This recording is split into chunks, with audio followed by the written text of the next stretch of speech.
Hi everybody, this is Megan, also known as Tiny Bubbles 1841, and this is going to be my zombie woman makeup tutorial.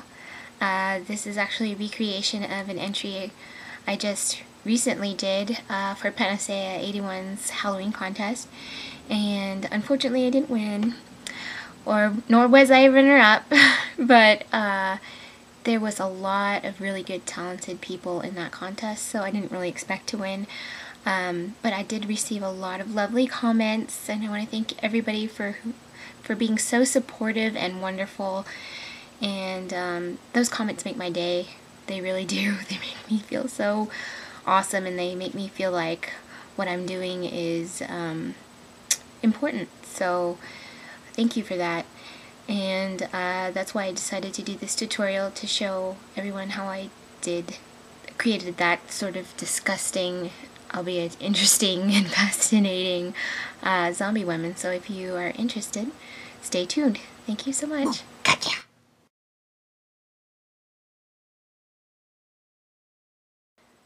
Okay, so to start off with, you are going to need a few different things, and these are not all hard things to find. You can find them in theatrical makeup stores, but actually this time of year, right after Halloween, if you can rush out to any of your Halloween superstores that opened up, they usually have 50% off sales after Halloween, so they're pretty awesome, and sometimes even more than 50% off. They want to get rid of everything, so that includes the makeup. And they usually have a lot of different things, including scar wax and liquid latex. Usually the liquid latex looks like this. The liquid latex I made my prosthetics out of was a pro latex that I had left over from my theater makeup days, but the latex that they have in the store would work just the same, really, for making the prosthetics that I made for this look. Okay, so for what you're going to need, I'll list everything in the sidebar, but I'm going to go through it with you right now. First off, you're going to need sort of a grotty brush, just an old paintbrush, something you don't care about, because once you get the liquid latex on it, it's going to ruin it. And you're going to need spirit gum and spirit gum remover. You're going to need fake blood, and you need a yellow cream base. This is Ben Nye's. You need a white. This is a highlight color actually, but it's white enough for what I need to do. This is from Ben Nye as well. And then this is a deep dark purple. It's almost black. And actually Walmart has pretty good cream makeups. And this is a brown cream. And you're also going to need a black cream. Oh, and a stipple sponge is really important to have. And of course your liquid latex to make prosthetics. Okay, so I think that's about all you'll need. Oh, you also will need a paper plate. You also want to have a smock like this, preferably something that's old. This is actually kind of part of my costume. This is like one of my dad's OR scrubs. Yeah, so preferably something that you can get gross, so you just won't damage your clothes, because it's messy. It's really, really messy. And that's about it. I think that's all you need, and so I'll just jump right in. I'm going to start with the prosthetics, show you kind of a little bit of how I made them, explain them. I probably won't be able to do a demo, unfortunately, because I don't have enough liquid latex to actually make another 4 sets of fake mouthpieces, I should say. Okay, this is really disgusting.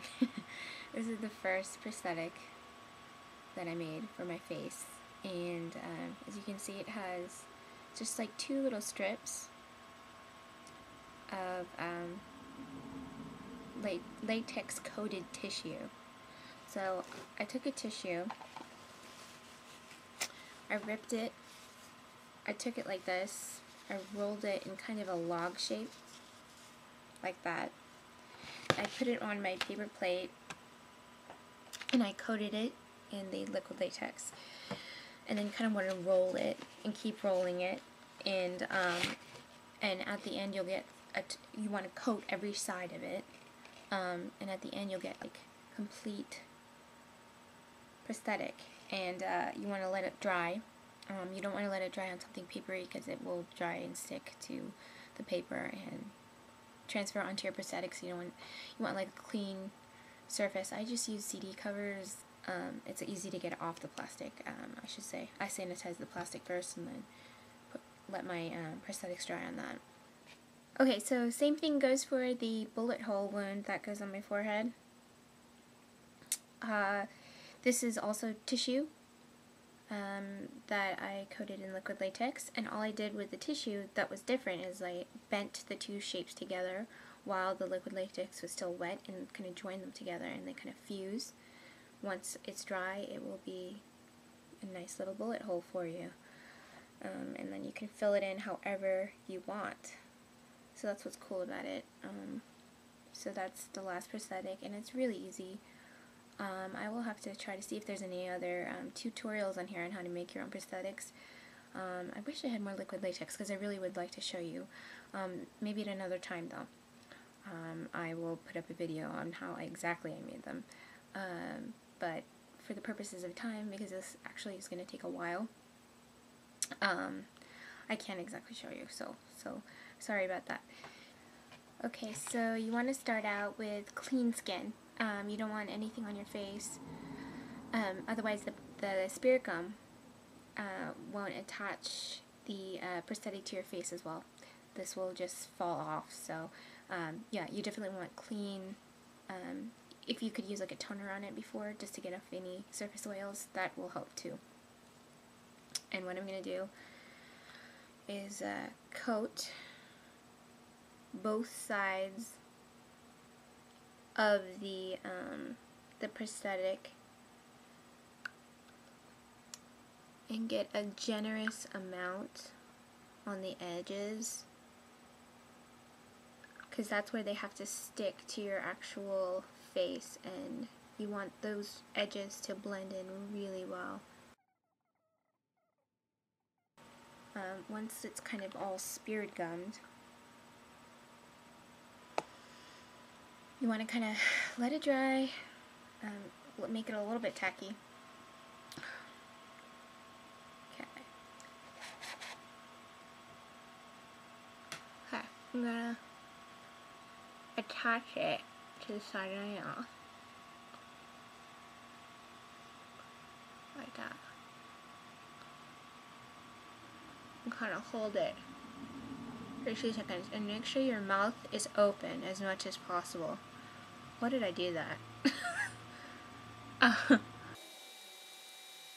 And when you first make the prosthetics, it's really cool because the liquid latex tends to stick to itself, and when you pull it apart, you get like these little strings, so that makes it really kind of gory looking for a zombie. It's like when you get those like cool looking strings. So if you get some strings, keep those definitely, because you can paint them later and like make them super highlighted. Okay, I just thought of something that I didn't explain this prosthetic very well.